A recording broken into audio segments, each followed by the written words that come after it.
الشيطان الرجيم بسم الله الرحمن الرحيم الحمد لله رب العالمين الرحمن الرحيم مالك يوم الدين إياك نعبد وإياك نستعين اهدنا الصراط المستقيم صراط الذين أنعمت عليهم غير المغضوب عليهم ولا الضالين آمين.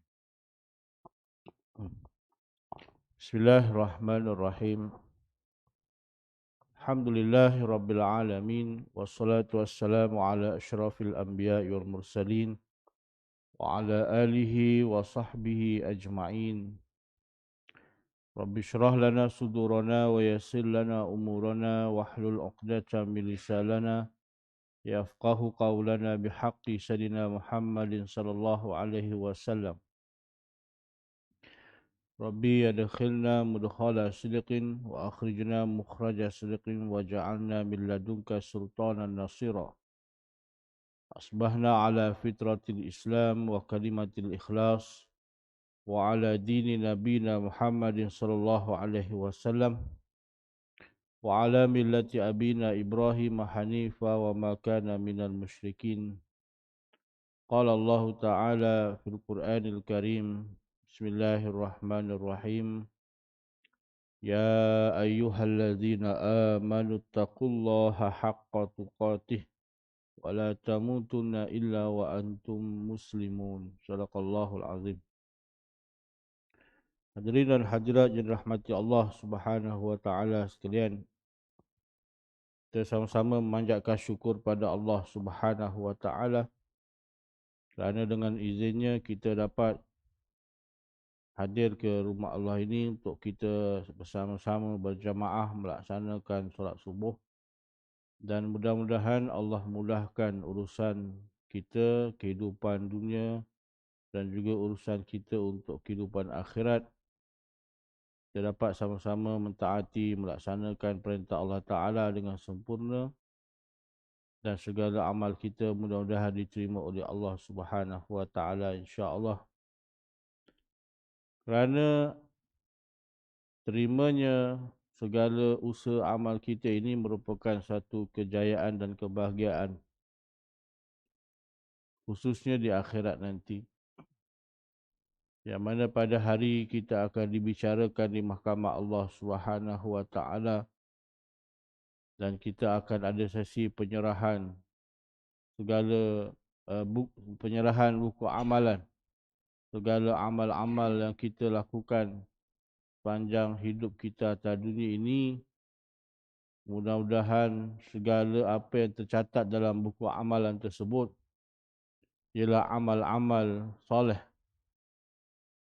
dan mudah-mudahan segala keampunan taubat yang kita pohon kepada Allah Subhanahu wa taala diterima oleh Allah Taala dan dipadamkan dalam buku catatan amal tersebut segala dosa-dosa dan maksiat yang pernah kita lakukan.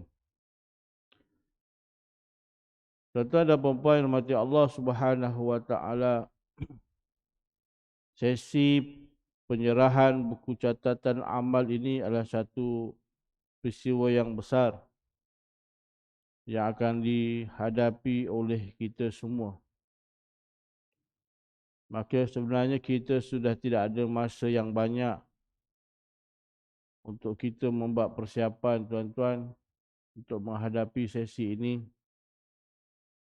Kerana kematian itu datang pada bila-bila masa daripada sekarang, dan tidak ada jaminan untuk kita dapat menangguhkan kematian itu pada satu tempoh yang lain. Apabila ia datang, maka kita kena terima dan kena bersedia daripada sekarang. Tuan-tuan, setiap manusia yang hidup atas muka bumi ini memiliki sebuah buku khusus yang merakamkan atau mencatatkan semua ucapan dan perbuatannya sejak dia akhir balik hinggalah dia meninggal dunia. Penulisnya ialah dua malaikat yang selalu mengiringi di sebelah kanan dan sebelah kiri. Tidak kira di mana pun seseorang itu berada. Allah Subhanahu wa taala berfirman dalam surah Qaf ayat yang ke-18.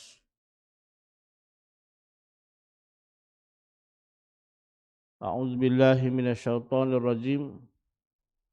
Ma yalfidhu min qawlin illa ladaihi raqibun atid. Tiada satu ucapan pun yang diucapkan melainkan berdekatannya malaikat pengawas yang selalu hadir. Baik raqib atid ni tuan-tuan, ada pendapat ulama menyatakan dia sebagai gelaran sahaja. Tapi tugas malaikat raqib dan atid ni dia selalu hadir bersama kita. Menjadi pengawas, pemerhati pada kita. Semuanya kita tak nampak lah, tuan-tuan. Malaikat pengawas ni dia selalu bersama-sama kita di mana saja. Selalu ikut kita ke mana saja kita pergi. Tuan-tuan bayangkan kalau ada orang ataupun ada makhluk yang ikut kita pergi, agak selesa tak kita, tuan-tuan? Tuan-tuan pergi pasar raya, ada pekerja tu dia sambut kita. Dan dia ikut kita walaupun kita tengok berjalan kan, tengok barang dia ikut kat belakang ni. Mana kita pergi dia ikut. Agak-agak selesa tak kita, tuan-tuan? Tak selesa kan? Apalah dia tak ada kerja lain ke? Ikut aku je kan. Kita nak asalnya nak beli barang tak jadi belilah, baliklah. Kan? Sebab kita rasa tak selesa. Malaikat ni tuan-tuan Allah tahulah kalau ditunjukkan, dinampakkan tentunya kita tak akan selesa. Duduk rumah je lah. Kan? Tak selesa. Kat rumah pun dia ada. Tu masalah. Dia jadi pengiring. Mengiringi kita di mana saja kita pergi. Dan malaikat raqib ini dia akan melihat. Dia akan menilai kita dengan amal-amal soleh yang kita lakukan. Manakala malaikat atid ni pula dia akan mengawasi, menilai, mencatat, menulis sekiranya kita ada melakukan kejahatan. Al-Quran menamakan kedua-dua malaikat ini dengan sebutan Al-Hafazah, yakni penjaga amal perbuatan manusia. Ibnu Abbas berkata, mereka mencatat semua kata-kata yang diucapkan oleh manusia sama ada baik ataupun buruk. Bahkan mereka menuliskan ucapan yang tidak mengandungi pahala ataupun dosa. Seperti aku makan, aku minum, aku pergi, aku datang, aku lihat dan sebagainya. Ibnu Abbas menyatakan dua malaikat ni dia mencatat, menulis segala perbuatan kita. Termasuklah ucapan-ucapan kita, keluhan-keluhan kita. Sama ada berpahala ataupun tidak berpahala. Malah dia menyatakan malaikat juga mencatat segala perbuatan ataupun ucapan yang tidak mengandungi dosa ataupun pahala. Kan? Ucapan-ucapan yang spontan ataupun yang harus, kan? Macam bila lapar nak makan lah, kan? Itu pun malaikat catat, kan? Ataupun kita mengantuk ke, arif lah, itu malaikat catat. Segala keluhan, adu, kan? Itu pun malaikat catat. Itu kata Ibn Abbas. Maksudnya segala apa yang kita lakukan, tuan-tuan, semuanya dicatat. Termasuklah perbuatan yang tidak ada nilai dosa ataupun pahala. Abu Jauza' dan Mujahid berkata, dicatatkan semua ucapan dan perbuatan manusia termasuk rintihan sakit sekalipun. Dia sakit, ngadu kan, aduh sakitnya. Tu malaikat catat. Sebab tu kita ni dalam Islam ni Allah syariatkan kita ucapan-ucapan yang kalau boleh ucapannya itu bila kita ucapkan tu jangan tak ada apa-apa nilai, mesti berpahala. Kan? Sebab tu bila kita ditimpa sakit contohnya, jangan ngadu. Ucaplah yang berpahala agar malaikat dia mencatatkan pahala pada ucapan kita. Kan? Istighfar, astagfirullah, astagfirullah, astagfirullah. Kan? Kalau kita sakit ni, ucap zikir-zikir lah. Subhanallah, subhanallah, Masya Allah, Allahu Akbar, Allahu Akbar. Contohnya. Supaya ucapan kita tu bermanfaat.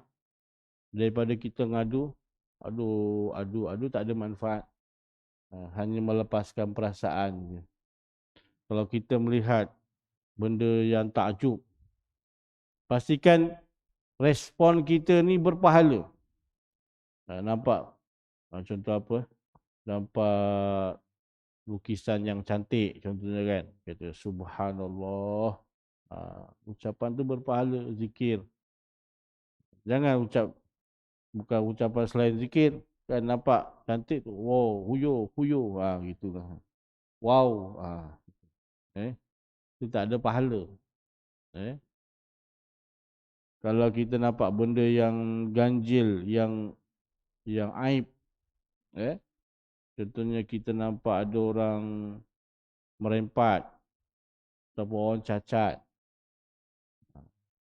Kalau kita nak respon ucapan yang berpahala, Masya Allah, kan? Masya Allah. Ataupun apa? Allahu Akbar. Terusnya, gitulah. Tengok ada kemalangan tu, Allahu Akbar, Masya Allah. Itu berpahala. Ni kalau selain daripada tu, kita nampak benda-benda pelik tu kan. Kita ucap benda lain. Hush. Tu tak ada pahala. Huyuh. Ish. Itu tak ada pahala. Itu ucapan yang harus, yang spontan. Ya. Jadi, ucap. Kalimah-kalimah ni Allah turunkan pada kita untuk kita ucapkan. Untuk kita mendapat pahala. Dan yang lain lagi lah. Ucapan-ucapan zikir. Supaya malaikat hafazah ni ataupun malaikat rakib atid ni ataupun rakib lah, dia mencatatkan, sibuk dengan ucapan yang berpahala. Baik. Diceritakan oleh Ibnu Katsir dalam tafsirnya bahawa Imam Ahmad bin Hanbal sering merintih ketika sakit. Namun setelah mendengar riwayat daripada Tawus bahawa malaikat mencatat semua ucapan manusia termasuk rintihan sakit, beliau tidak lagi merintih sehingga meninggal dunia. Jadi Imam Ahmad bin Hanbal ni tuan-tuan, digantikan merintihnya itu dengan kalimah-kalimah zikir supaya menghasilkan pahala. Para ulama berbeza pendapat, adakah kedua-dua malaikat ini mencatat juga niat dan bisikan hati manusia ataupun mereka hanya mencatat amalan zahir sahaja. Yang dalam hati ni malaikat catat ke tak? Niat dalam hati ni. Kan? Kalau orang tu dia membuat satu tindakan yang nampak, yang zahir, ada catatannya. Sembahyang, ada pahalanya. Bersedekah, dicatatkan pahalanya. Kalau dia mencuri, merompak, ada catatan pahalanya. Itu amalan perbuatan yang jelas nampak, yang zahir. Bagaimana pula yang batin, niat dalam hati, adakah itu pun dicatat oleh malaikat? Majoriti ulama ahli sunnah mengatakan bahawa mereka juga mencatat semua bisikan hati dan niat manusia. Ijma' ulama kata malaikat rakib atid pun bercatat juga apa yang ada dalam hati kita. Berdasarkan kepada sebuah hadis riwayat Al-Bukhari dan Muslim daripada Ibnu Abbas bahawa Rasulullah sallallahu alaihi wasallam bersabda, "Inna Allaha katabal hasanati was sayiat, thumma bayyana dzalik faman hamma bihasanatin falam ya'malha katabaha Allahu lahu 'indahu hasanatan kamilah fa in huwa hamma biha fa'amilaha katabaha Allahu lahu 'indahu 'ashra hasanatin ila sab'imi'atin di'fin ila ad'afin katsirah faman hamma bisayyi'atin falam ya'malha katabaha Allahu lahu 'indahu hasanatan kamilah fa in huwa hamma biha fa'amilaha katabahallahu lahu sayi'atan wahidah. Maksudnya sesungguhnya Allah Subhanahu wa taala mencatat amalan baik dan buruk manusia. Maknanya Allah mencatat. Allah maknanya mentaklifkan malaikat Raqib dan Atid mencatat amalan baik dan buruk manusia. Maka sesiapa yang berkeinginan atau hamma, ada keinginan hamma maksudnya berhasrat, ingin, berniat untuk melakukan kebaikan namun dia tidak jadi melakukannya, akan ditulis untuknya kebaikan yang sempurna. Dan siapa yang berkeinginan untuk melakukannya lalu dia benar-benar melakukannya, maka ditulis untuknya 10 kebaikan hingga 70 hingga 700 kali ganda, bahkan hingga tidak terbatas. Dan siapa yang berkeinginan untuk melakukan kejahatan namun dia tidak jadi melakukannya, maka ditulis untuknya 1 kebaikan. Namun jika ia menginginkannya lalu benar-benar melakukannya, maka akan ditulis untuknya 1 kejahatan. Berdasar pada hadis ini tuan-tuan, maka segala niat dalam hati kita pun akan dicatat oleh malaikat.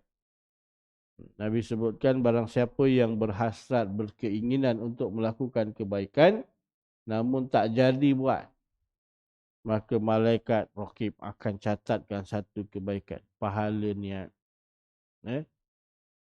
Cadang malam tadi sebenarnya cadang nak qiyamul lail. Tapi tak jadi pula, dah set jam pukul 4 pagi, 5 pagi dah bunyi, tapi rasa berat pula nak bangun. Sejuk sangatlah pagi tadi. Tak jadilah, tak jadi. Maka dapatlah pahala niat yang baik itu. Itu contoh kan. Tadi masa nak pergi surau tadi ni dah niat nak sedekah. Sampai surau, alah kelalaian pula, duitnya tertinggal kat rumah. Tak jadilah sedekah, tapi dapatlah 1 pahala. Gitu. Tapi barang siapa yang berkeinginan untuk buat kebaikan dan dilakukan kebaikan tersebut, maka akan dapatlah pahala berdasar kepada tawaran-tawaran yang Allah berikan. Ada yang pahala bila kita buat 1 kebaikan, pahalanya 10. Tuan-tuan datang sini berjamaah dapat pahala 27. Ada pahalanya 700 kali ganda. Pahala sedekah. Kita bersedekah, tadi dah 27 pahala. Tuan-tuan bersedekah pula, dapat lagi 700 kali ganda. Bahkan lebih daripada itu. Tuan-tuan ada berzikir, dapat pahala zikir. Tuan-tuan berwuduk tadi, dapat pahala wuduk. Dapat pahala 10. Tuan-tuan baca Quran, contoh tadi baca Quran. 1 huruf dapat 10 kebaikan. 1 huruf. Berapa huruf tuan-tuan baca tadi? Baca Quran. Bayangnya tadi ada baca Quran.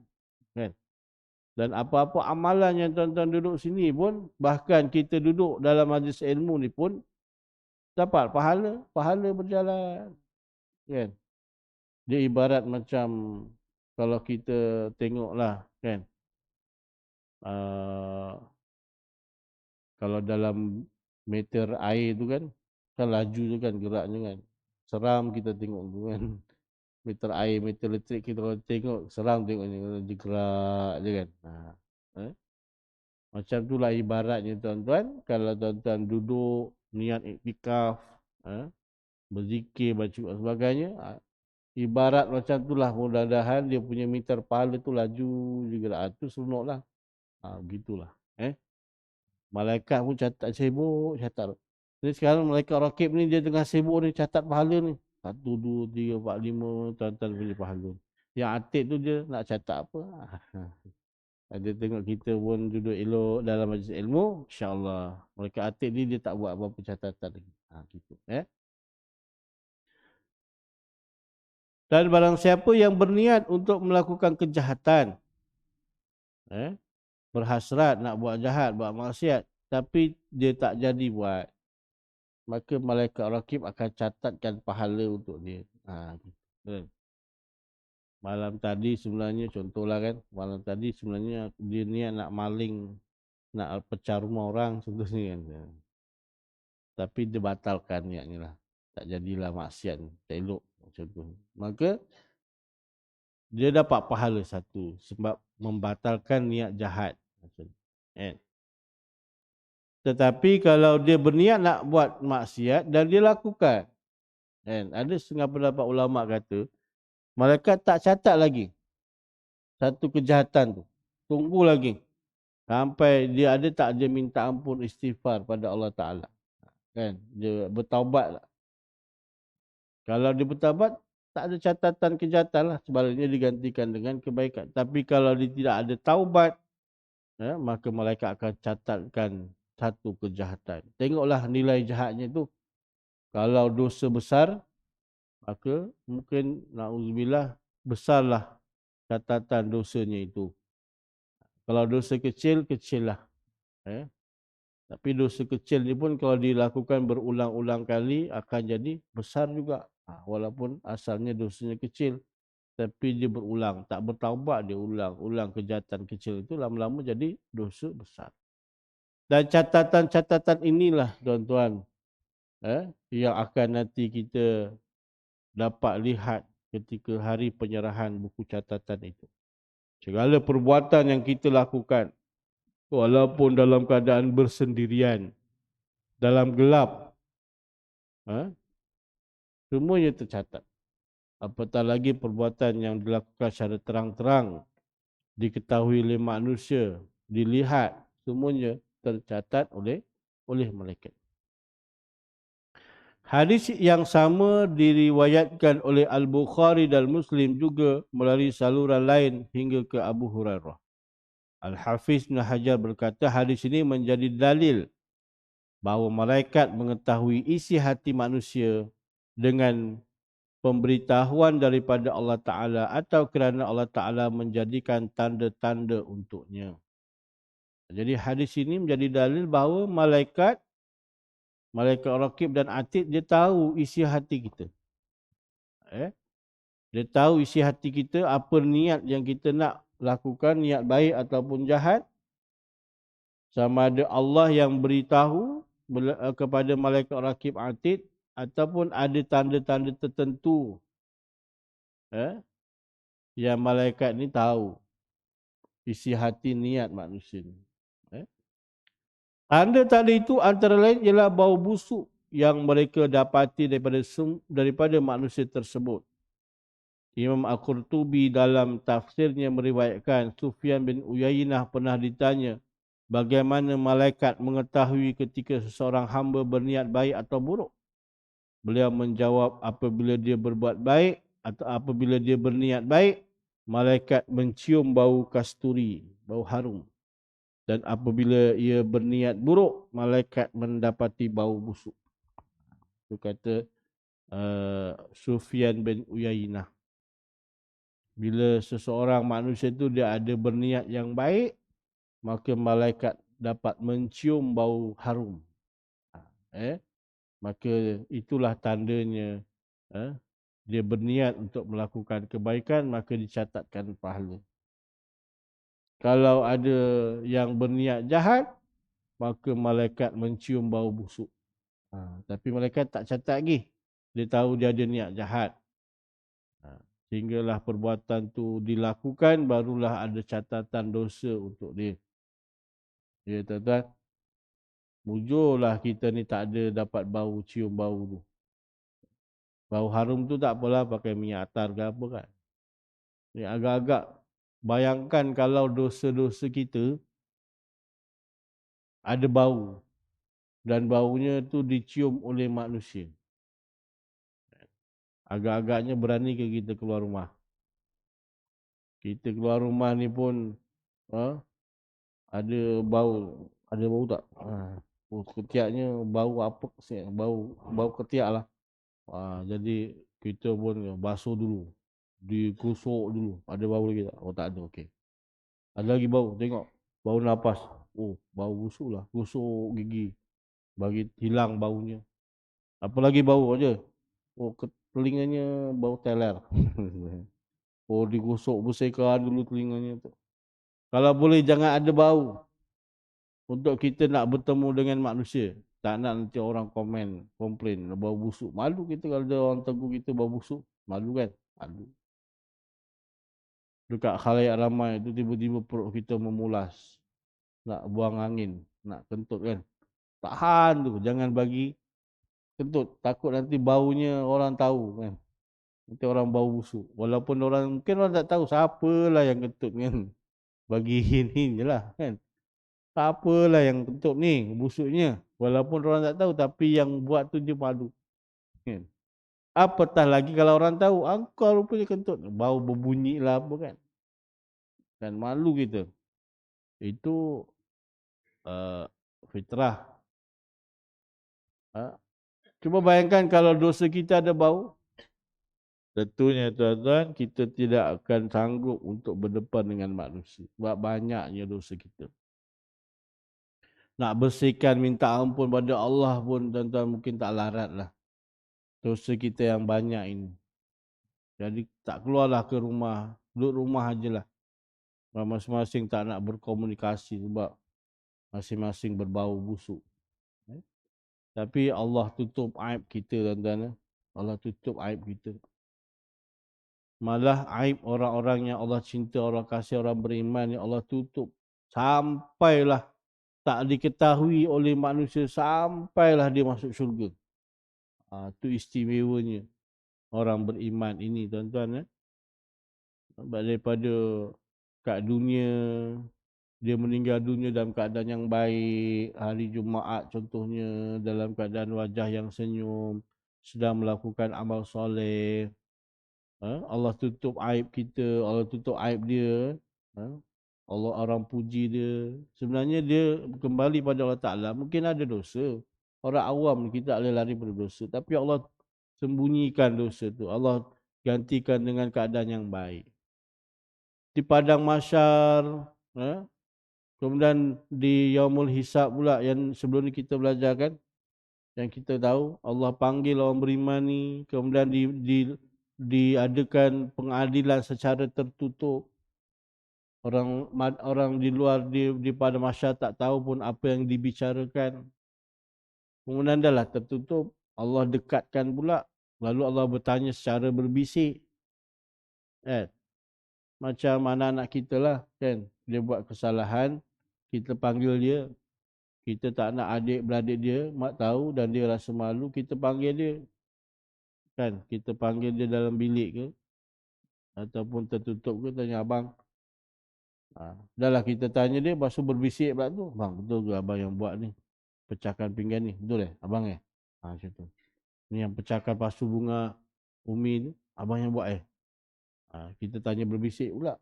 Sebagai tanda kita nak jaga aib dia.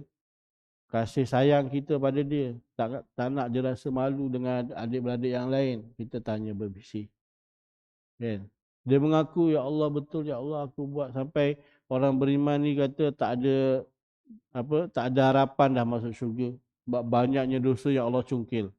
Kamu buat pada sekian, kamu buat ni pada waktu ni, kamu semua buat betul. Lalu akhirnya Allah kata aku ampunkan dosa kamu. Masuk syurga. Maknanya dosa aib yang orang yang dilakukan orang yang beriman ni habis hilang terus. Tutup. Allah tutup. Itu tanda sayangnya Allah kepada orang-orang yang beriman. Termasuklah hari ini tuan-tuan dosa-dosa yang kita lakukan. Yang kita belum sempat nak bertaubat. Ada bau. Malaikat yang bau. Tapi manusia tak ada bau. Baik. Sampai ke peringkat tuan-tuan yang kita dengar bila ada manusia tu diseksa dalam kubur kan. Jeritanya didengari oleh semua makhluk kecuali jin dan manusia. Pun Allah jaga juga aibnya. Kan? Allah jaga juga, pelihara juga supaya walaupun orang tu tak beriman, kafir dan sebagainya, Allah dengan rahmatnya juga jaga aibnya. Tak didengari suara jeritan disiksa tu oleh manusia. Kalau tak tuan-tuan, kalau didengarin macam mana agaknya? Wartawan tanya, ni siapa punya kubur ni? Ni kubur siapa ni? Tengok keluarganya pula, dia dah habis malu dah keluarganya. Kan? Baik. Tuan-tuan mati Allah Subhanahu Wa Taala. Kedua-dua malaikat ini tidak pernah penat ataupun bosan mencatat amalan manusia sehingga tiba saat kematian orang tersebut lalu ditutuplah buku amalannya. Buku itu akan sekali lagi dibuka apabila orang tersebut dibangkitkan kembali untuk menjalani hisab perhitungan akhirat. Malaikat Raqib Atid ini dikerja mencatat aja. Menjadi pengawas pada kita, dicatat. Pengawas kan? Pengawas kan kerja catat. Melambat datang sekolah dicatat nama. Buat bising dekat kelas dicatat nama. Itu pengawas. Ni Raqib Atid ni pengawas. Dia catat aja segala perbuatan manusia bermula daripada akhir balik kita mukallaf sampailah apabila pintu taubat telah ditutup, maka barulah bukunya ditutup. Kalau yang meninggal dunia, pintu taubat ditutup ketika apa? Ketika nyawa dekat halkum. Bila nyawa sampai ke halkum ni tuan-tuan, Allah akan buka hijab pandangan kita nanti dan kita akan dapat lihat benda-benda yang selama ni kita tak nampak. Perkara pertama yang kita akan dapat lihat ialah dosa dan pahala kita. Berapa banyak pahala-pahala yang Allah terima dan berapa banyak dosa yang kita buat pada masa itu kita akan nampak. Dan pada itu bila kita nampak kita nak bertaubat, Allah dah tutup dah pintu taubat. Minta ampun, Allah dah tutup. Pada masa itulah buku catatan amal ditutup. Ataupun orang yang hidup pada hari kiamat ketika matahari terbit sebelah barat. Pada masa itulah pintu taubat tertutup. Selagi mana matahari itu belum terbit sebelah barat, selagi itulah segala amal kebaikannya ataupun amal kemaksiatannya dicatat oleh malaikat Raqib Atid. Tapi bila matahari terbit sebelah barat, maka berhentilah tugasnya sebagai pencatat segala perbuatan manusia. Itu. Imam ahli tafsir Muqatil bin Sulaiman berkata, apabila seseorang mati, maka lembaran amalannya ditutup. Lalu apabila dia dibangkitkan, lembaran-lembaran itu akan dibuka kembali. Ucapan ini sebagaimana firman Allah Subhanahu Wa Taala dalam surah At-Takwir ayat 10 yang bermaksud, dan apabila catatan-catatan amal perbuatan manusia kembali dibuka. Jadi kita mohon, kita berdoa pada Allah Ta'ala tuan-tuan. Mudah-mudahan nanti ketika buku catatan amal kita terima, mudah-mudahan kita dapat di sebelah kanan. Dan kita buka buku catatan amal itu, amalan-amalan yang baik, segalanya tercatat. Dan kita mohon segala dosa-dosa kita telah dipadam daripada buku catatan amal itu. Dengan maghfirah dan keampunan daripada Allah Subhanahu Wa Taala. Diriwayatkan bahawa buku-buku itu akan turun dari langit lalu berterbangan mencari para pemiliknya yang ketika itu sedang berdiri di padang mahsyar. Sebagian ulama membayangkan pemandangan waktu itu bagaikan hujan salji yang sangat lebat. Imam Al-Baihaqi meriwayatkan dalam Az-Zuhud Al-Kabir dalam Rabi'ah Al-Adawiyah, daripada Rabi'ah Al-Adawiyah, dia berkata, setiap kali melihat hujan salji, aku teringat buku-buku amalan yang berterbangan. Ada riwayat ulama menyatakan buku-buku itu akan berterbangan mencari tuan dia. Dia akan turun seumpama salji. Ataupun seumpama kita tak ada salji, kita ada hujan. Seumpama air hujan. Kerana banyaknya, ramainya manusia di padang mahsyar tuan-tuan, maka buku-buku itu akan pergi kepada pemiliknya seumpama air hujan turun ataupun salji turun. Dia pergi pada setiap pemilik. Sebab tu Rabi'atul Adawiyah berkata, setiap kali dia melihat air hujan salji, dia teringatkan buku catatan amal yang berterbangan turun kepada pemilik-pemiliknya. Itu gambaran yang diberikan oleh para ulama. Buku yang berterbangan itu lalu jatuh tepat di tangan pemiliknya. Jika buku itu jatuh melalui arah kanan, maka disambut dengan kegembiraan yang tidak terkira. Hal ini kerana kanan ataupun bahasa Arabnya al-yamin berasal daripada kata al-yumna yang mengandung makna keuntungan. Sehingga menandakan keselamatan. Orang ini akan melompat kegembiraan lalu menunjukkan bukunya itu kepada semua orang yang berada berdekatan dengannya. Ini yang kita dah kongsikan bersama dalam hadis Nabi kan. Orang-orang beriman ni tuan-tuan, bila mendapat buku catatan amal di sebelah kanan, maka dia melompat gembira.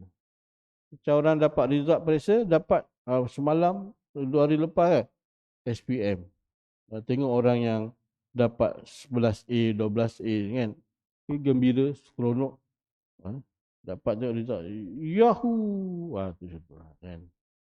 Yang Yahoo, yang takbir pun ada, macam-macam lah respon kegembiraan. Kemudian dia pun seronok kongsikan keputusan tu dengan kawan-kawan dia, dengan cikgu, dengan mak ayah dia.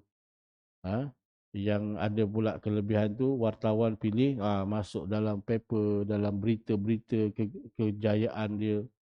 Kan ada seorang anak tu bagus, dia dapat 11A. Dia tak boleh ambil result sebab dia jaga mak dia yang kanser. Berita pagi tadi ke malam tadi, ibunya dah meninggal dunia, baru je. Tu anak soleh, berkat doa ibunya, dia jaga ibunya yang kanser tu, dapat result cemerlang. Baik, itu kegembiraan yang diberikan. Sebahagian buku yang lain jatuh ke tangan pemiliknya melalui arah tangan kiri, maka dia akan melahirkan rasa ketakutan yang tidak terbayang. Hal ini kerana kiri dalam bahasa Arab berbunyi ashimal ataupun mash'amah mengandungi makna syu'um yang berarti sial atau tidak beruntung. Bila yang dapat sebelah kiri pula, dia akan menyesal, rasa takut dengan diri sendiri. Dia tak ada macam orang yang berjaya tadi melompat kegembiraan. Jadi dia rasa takut, ketakutan kerana bakal menjadi ahli neraka. Bila sebut ahli neraka, dia akan berada dalam neraka itu bukan sekejap, lama atau mungkin kekal abadi. Tuan bayangkan, saya ni kalau boleh terkenangkan kawan-kawan saya yang masih kafir ni, yang Cina, India ni, kadang kesian. Kita kena rasa kesian. Bayangkan kalau dia mati. Kita kat dunia ni, kita boleh sembang dengan dia, boleh gelak-gelak dengan dia. Tapi kalau dia tak beriman ni, kawan kita ni, dia akan masuk neraka selama-lamanya. Tak ada kesudahan. Kesian. Tapi nak buat macam mana, itulah. Kalau kita kesian, kena usahalah dakwah. Dakwah cara yang bagaimana pun lah. Yang penting dia masuk Islam. Sebab kalau dia tak masuk Islam, dia kekal kafir, dia akan masuk neraka selama-lamanya. Tidak ada sempadan berhenti. Kita kalau kat dunia ni pun, kalau diseksa pun kan, tuan-tuan, sehari dua pun dah rasa sakit. Sakit gigi lah. Betul lah, sakit gigi. Tak lama pun, 3 hari, itu pun kita dah terguling-guling kesakitan.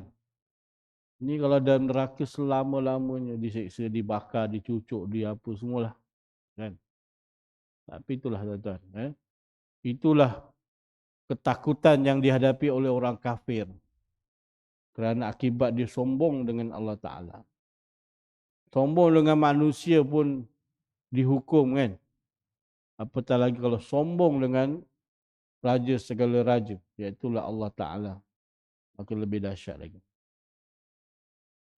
Ketakutan orang ini semakin besar apabila dia membaca isi buku tersebut dan melihat semua perincian perbuatannya tertulis dengan jelas dalam surah Al-Kahfi ayat 49. Mereka berkata, aduhai, celaka kami. Kitab apakah ini yang tak meninggalkan yang kecil dan tidak juga yang besar, melainkan ia mencatat semuanya. Dalam surah Al-Kahfi. keluhan orang-orang kafir, orang yang mendapat buku catatannya sebelah kiri. Buku apa ni? Tak tinggal walaupun sikit segala perbuatan yang dilakukan, yang paling kecil, apatah lagi perbuatan yang besar. Semuanya tercatat. Baik. Setiap perbuatan kecil mana pun akan tertulis di dalam buku itu dan akan dipersoalkan kelak oleh Allah Ta'ala di hadapan seluruh manusia. Seluruh manusia. Mahkamah terbuka, tuan-tuan. Segala apa perbuatan yang selama ni kita tak tahu siapa yang buat. Kan ada jenayah-jenayah di Malaysia ni kan, yang polis berjaya selesaikan dan tak selesai pun. Sampai sekarang ada kes-kes yang tak selesai. Banyak kes lah. Tak tahulah siapa buat. Tapi nanti di akhirat kita akan tahu. Oh, rupanya orang ni buat. Oh, rupanya orang itu yang buat selama ni. Tak tahu pula. Kan? Sufyan Ats-Tsauri berkata mereka akan dipersoalkan semuanya sehingga sebuah senyuman sekalipun. Kita senyum dengan sahabat kita pun akan dicatat. Kita jumpa kawan kita, kita senyum. Pahala tu, catat. Ataupun kita jumpa kawan kita, kita masam. Pun tercatat. Kan? Dosa. Ya? Allah Subhanahu Wa Taala akan bertanya, mengapa engkau tersenyum pada hari ini dan hari itu? Akan tanya balik. Senyuman sering kali bermakna. Senyuman itu boleh bermakna hinaan, cemohan dan keangkuhan. Seseorang boleh sakit hati kerana satu senyuman. Begitu juga lirikan mata, menuding jari, isyarat dan perbuatan-perbuatan yang kecil. Semua dicatat oleh malaikat dan akan dipersoalkan di akhirat. Sama ada senyuman-senyuman yang baik ataupun senyuman yang menyindir. Itu niat masing-masing. Kan? Ada lirikan yang baik ataupun lirikan menghina. Itu semua niat masing-masing. Semuanya akan ditanya balik oleh Allah Ta'ala. Tak akan terlepas. Jadi sebab itu tuan-tuan mati Allah Subhanahu Wa Ta'ala, maka kita kena berazam untuk supaya kita berusaha melakukan kebaikan. Banyak melakukan kebaikan. Dan jangan rasa terkilan kiranya perbuatan baik yang kita lakukan itu tidak dihargai oleh manusia, kerana pasti akan tercatat dalam buku catatan peribadi amalan. Tuan-tuan mati Allah Ta'ala, saya nak kongsikan satu hadis. Hadis ini tuan-tuan, barang siapa yang beramal dengan amalan ini, ada Nabi kata ada 30 malaikat akan berlumba-lumba untuk mencatat menjadi orang yang bukan orang, menjadi malaikat yang pertama mencatat pahala untuk dia. Jadi ada 30 malaikat akan berlumba-lumba siapakah yang pertama mencatat pahala untuk dia, amalan ni. Kan? Tuan-tuan.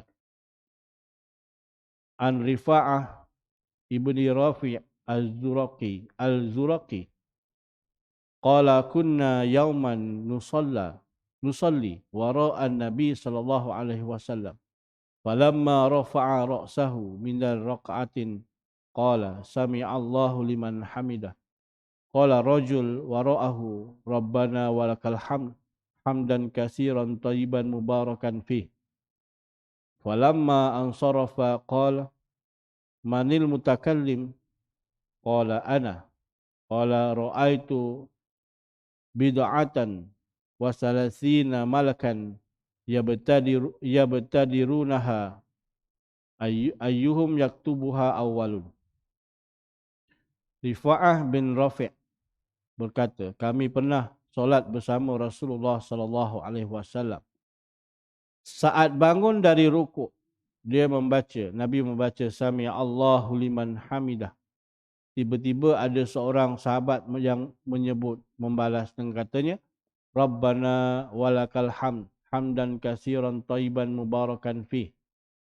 Yang bermaksud, wahai Rabb kami, wahai Tuhan kami, bagimu segala puji, aku memujimu dengan pujian yang banyak, yang baik dan penuh dengan barakah.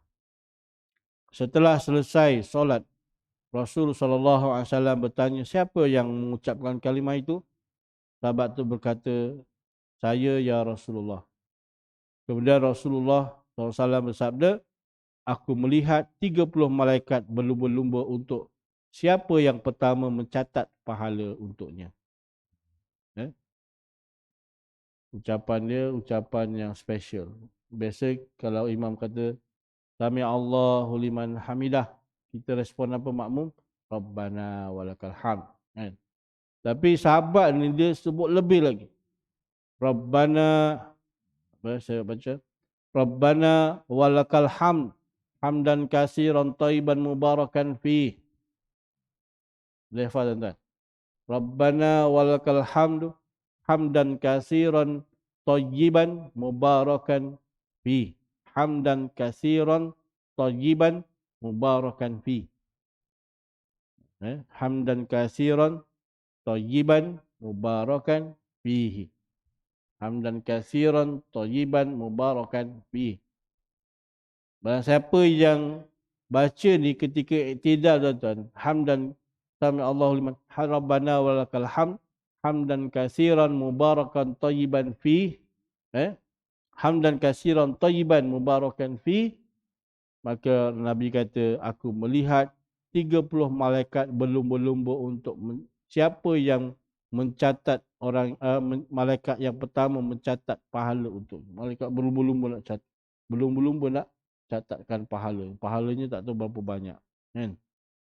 Itu satu amalan yang kita nampak simple je, kecil je, kan? Tapi pahalanya sehingga malaikat berebut-rebut untuk mencatat pahala untuk dirinya. Jadi tuan-tuan mati Allah Ta'ala, kita boleh sama-sama ambil dan amalkan insya-Allah. Mudah-mudahan Allah pilih kita menjadi hamba-Nya yang terbaik di sisinya dan mendapat kejayaan yang cemerlang di akhirat insya-Allah. Barakallahu li wa lakum fil Qur'anil azim wa nafa'ani wa iyyakum bima fihi minal ayati wa zikril hakim. Wa taqabbala minni wa minkum tilawatahu innahu huwas samiul alim. Aqulu qawli hadza wa astaghfirullahal azim li wa lakum. Wassalamualaikum warahmatullahi wabarakatuh. Kita tutup dengan tasbih kafarah dan surah wal 'asr. Subhanallah bihamdika asyhadu an la ilaha illa anta astaghfiruka wa atubu ilaik. Bismillahirrahmanirrahim. Wal 'asri innal insana lafi khusr illa alladziina aamanu wa 'amilus solihati wa tawassaw bil haqq wa tawassaw bis sabr. Sekian, wassalamualaikum warahmatullahi wabarakatuh.